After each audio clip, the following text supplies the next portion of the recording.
Bienvenue sur Scène Récap.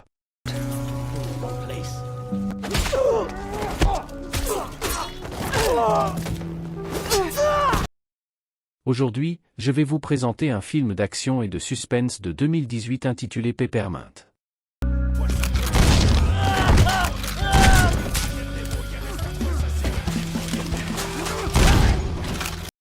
Attention aux spoilers, profitez de ce résumé.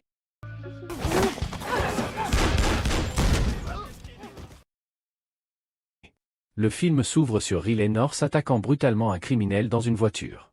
Après une lutte tendue, elle lui met une arme sous la gorge et lui demande « Tu te souviens de moi ?» Sans hésiter, elle appuie sur la gâchette, puis nettoie calmement la scène de crime.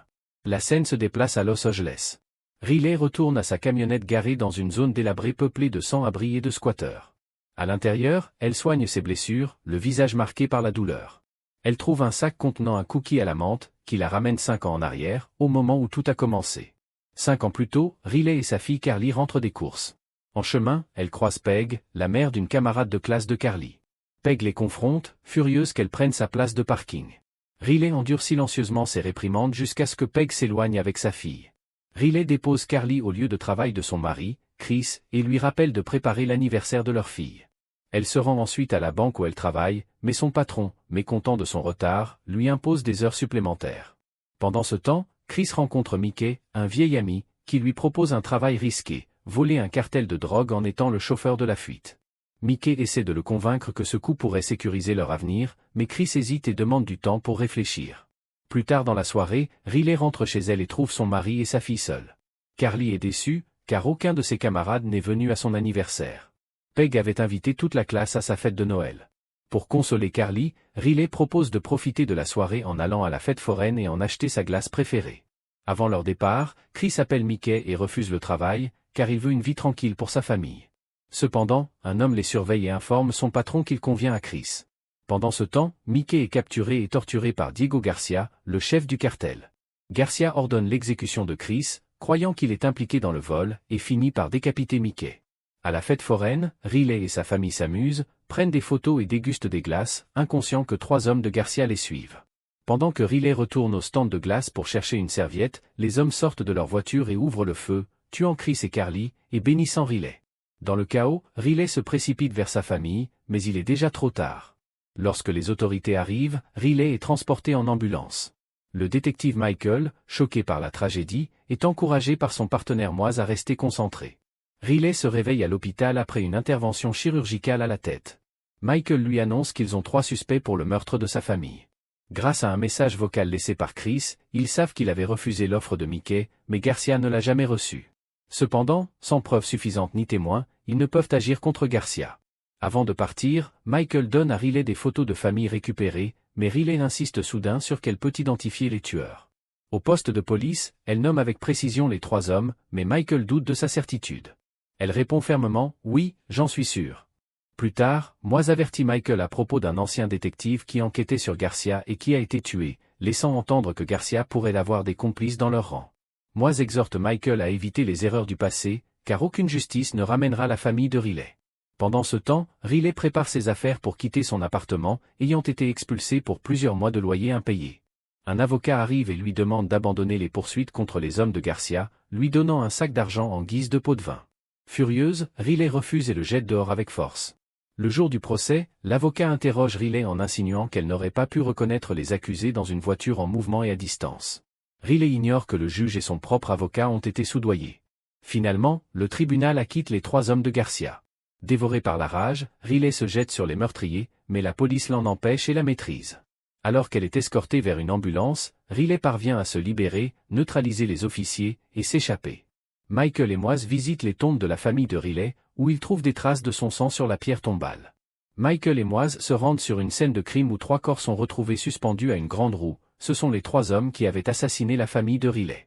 Pendant ce temps, l'agent du FBI Lisa est informé des récentes actions de Riley. Elle accepte de collaborer avec la police pour enquêter sur ses affaires. En préparation de son prochain acte de vengeance, Riley charge ses armes. Elle contemple une photo de sa famille, les souvenirs remontant à la surface, avant de se rendre chez le juge corrompu. Là, elle l'attache à une chaise, prête à imposer sa propre justice.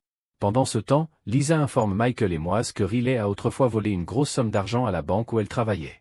Elle ajoute que Riley a voyagé discrètement dans différents pays, échappant au radar, mais qu'elle est récemment revenue à Los Angeles, où des caméras de surveillance l'ont capturé en train de voler des armes et munitions militaires. Lisa note également que ce jour marque le 5e anniversaire du meurtre de la famille de Riley. Chez le juge, Riley lui cloue les mains sur une table avec des clous et attache des fils de bombe à un téléphone. Sa mission de justice lancée, elle quitte la maison, monte dans un bus et déclenche l'explosion à distance. Michael reçoit un appel signalant les meurtres brutaux de l'avocat des voyous, de l'avocat de Riley et du juge corrompu. Pendant ce temps, Cortez, le bras droit de Garcia, apprend les actions de Riley et en informe son patron, qui place immédiatement une prime sur sa tête. Dans le bus, Riley remarque un jeune garçon qui lui rappelle sa fille. Elle lui offre un jouet et lui demande des nouvelles de son père. Le garçon explique que son père est un ivrogne et qu'il doit souvent le ramener à la maison. Plus tard, dans un magasin, Riley voit le garçon et son père acheter de l'alcool. Elle affronte le père, mémorise son adresse et son identité, et l'ordonne d'être un meilleur père. Elle évite aussi le commerçant de ne plus lui vendre d'alcool, avant de racheter la voiture de l'homme sur place.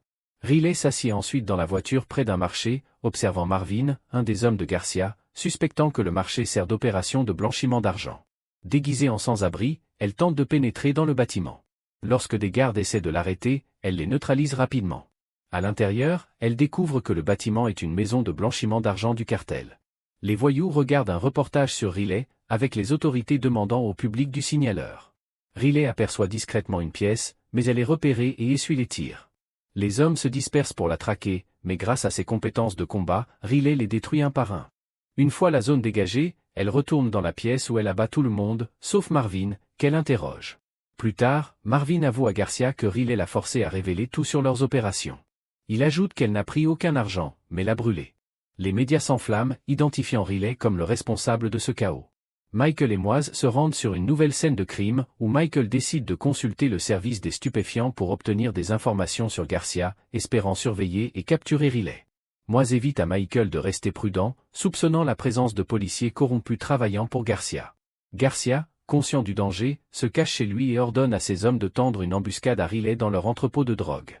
Cette nuit-là, Riley arrive à l'entrepôt, contemple une photo de sa famille et hallucine en voyant Carly, se préparant mentalement pour ce qui l'attend. À l'intérieur, elle trouve l'entrepôt vide mais remarque un piège à bombe. Elle réagit rapidement, mais les hommes à l'extérieur déclenchent l'explosion, provoquant une énorme détonation. Michael et Moise sont informés de l'explosion. Les voyous, croyant ayant tué Riley, rapportent leur succès à Garcia, qui célèbre en leur promettant une récompense. Cependant, Riley a survécu en s'échappant par une bouche d'égout. Elle vole une voiture et poursuit les voyous, qui sont au téléphone avec Garcia pour lui confirmer sa mort. Pendant ce temps, Lisa enquête dans une zone abritant des sans-abri et remarque un rapport indiquant qu'aucun crime n'y a été signalé depuis des mois. Un homme local lui explique que c'est grâce à leur ange. Lisa aperçoit une fresque murale suggérant que Riley protège cette zone.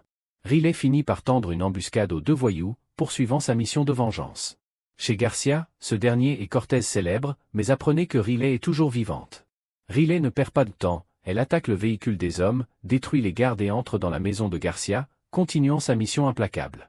Finalement, elle retrouve Garcia et le tient en joue. Garcia lui demande « Que veux-tu » Riley répond « Justice ». Mais sa fille apparaît, rappelant à Riley sa propre fille, Carly. Garcia profite de cette distraction pour poignarder Riley au flanc et s'échapper avec sa fille. Cortez et ses hommes les rejoignent, mais des sirènes approchant les forcent à fuir. Riley, blessé, s'échappe aussi et se rend chez Peg.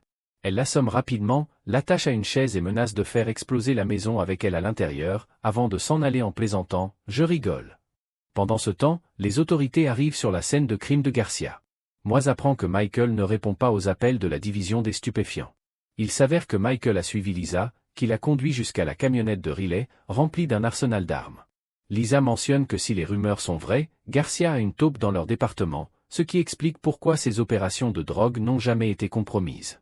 Elle prévoit de contacter diverses divisions de police pour mettre en place une surveillance du lieu et capturer Riley vivante. Cependant, il est bientôt révélé que Michael est la taupe travaillant pour Garcia. Avant que Lisa puisse mettre son plan en action, Michael la tue. Il appelle Garcia pour lui dire qu'il connaît l'endroit où Riley se cache, ce qui pousse Garcia à mobiliser toute son équipe. Affaibli par ses blessures, Riley se cache dans un entrepôt voisin. Lorsqu'arrive Garcia, il ordonne à ses hommes de se disperser et de la chercher. Riley, aidé par des hallucinations de sa fille, se réveille et parvient à s'échapper juste avant qu'un voyou ne remarque sa traînée de sang. Il rapporte à Cortez et demande du renfort. Riley fait tomber une grosse boîte sur la tête du voyageur, prend son arme et entend sur la radio que les hommes de Garcia se rapprochent d'elle. Lorsque Cortez et son équipe arrivent, ils trouvent le corps sans vie du voyageur, mais alors qu'ils s'approchent, une grenade cachée par Riley explose, tuant Cortez et ses hommes. Riley prend le contrôle de leur radio et exige qu'ils lui remettent Garcia, sinon elle les tuera un par un. Garcia répond froidement, menaçant qu'elle est en infériorité numérique et qu'elle ne survivra pas.